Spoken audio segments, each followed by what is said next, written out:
Team of the Year is here, and if you're looking for cheap and reliable coins, then please look no further than FIFAcoin.com. There's going to be loads of great discounts over Team of the Year and good prizes to be won as well. Don't forget to use my code Martin for that extra 5%. Link will be in the description. Hi guys, Martin88 here, and welcome back to another Eafc 25 video. And a video that a lot of you have been asking me to make, and that is my post-patch squad battles tactics. Now, as you can hear, my voice has been really unwell this week, and it's not shaking off at all, so you're going to have to make do with the voice, I'm afraid. But I have got some squad battles content as well post-patch to show a few differences. But overall, I think squad battles is easier because of the patch, right? And I'm going to talk about that a little bit in this video, quite honestly. So, still 4-3-3-4. No need to change that. But there's two big things. One main thing, and that's that I think that it's easier because there is way more space when you're attacking. So, like when we're countering, there's just more space to play with generally. I don't feel how like it used to be against top teams on Legendary where they just sat in the box and it's very, very difficult to break down. That's why I think it's much easier.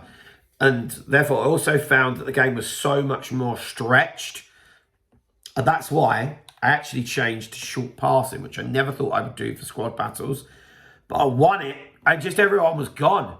But the AI's attack was still stood there. And I was a little bit like, oh dear, I need to do something about this. So I changed it to short passing just to get the attack going. I'm literally talking the first 1 or 2 passes. Listen, it's not going to mean that your team isn't going to go forward. Trust me, I'm still counter-attacking at pace. But it just means that the first few passes, I actually got someone to pass to get out. So, like, if my centre-back was winning it, Z Roberto was 15 yards away and not 40 yards away. Yeah? So I could pass it into him and then off to the wing, through the middle, off we went. Yeah? Do you think people get the wrong idea about short passing? And the defensive line is still 95. Look, got to be aggressive in squad battles and score goals. Yeah? One thing to notice, though, is that obviously pace plays more of a part now. And it also does for the AI. They are harder to catch up with, all right? But, you know, we're trying to score 5 goals here, you know? There's no point reducing the depth and trying to hang on to a 2-1 win or something. We've got to go for it, right? We've got to be brave. Okay, before we get into the player roles, those guys, I did just want to remind you about my online coaching services that I offer. I do it for squad battles as well as online. For those of you who didn't know, I'm a former world #1 for squad battles. So if that's what floats your boat, feel free to get in touch. Or if you are looking to just improve at the game generally, the email address is on screen. It's what I do for a living. I'd like to think that I'm pretty good at it. So, yeah, if you want to get some more info, feel free. So, the 2 centre-backs, obviously, we don't touch. And it's very wise not to touch the fullbacks. The AI is really good at punishing you if you drag defenders out of position. I do use them to just get the team up the pitch a little bit. I'll play like a 1-2, but I mean manually. Oh, bloody hell. So, like, if I've got the ball with Leaf Davis, I'll play it to Z Roberto. And then while the ball is on its way to Z Roberto, I will trigger Leaf Davis. And if you want a triggering tutorial, there is one on my channel from a few weeks ago. I'll slip it back to him. Then we're getting right up the pitch, you see. That's also where the short passing comes into play. It's close enough to do that. Boom. And then we're away. Yeah.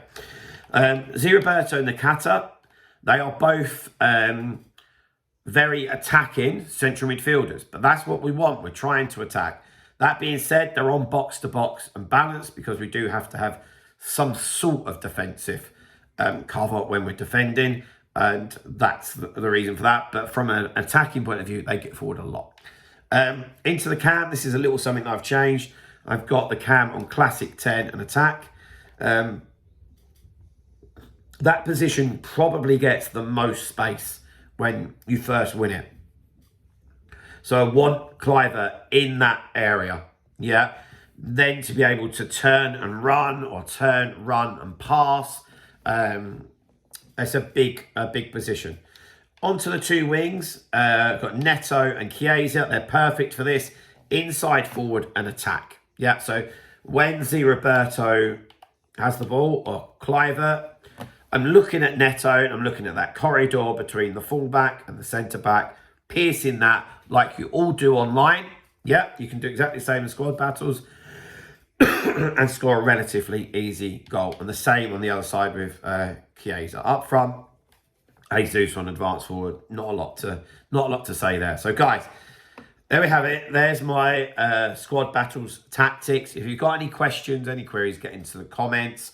I will have a little bit of gameplay to upload in the next day or two as well, which might help. But yeah, I'm sure some of you will have some questions. So of course, fire away. But if any of that has helped you, then please drop a like on the video. Subscribe to the channel if you haven't already. And I'll see you guys very, very soon. See you later, guys. Bye-bye.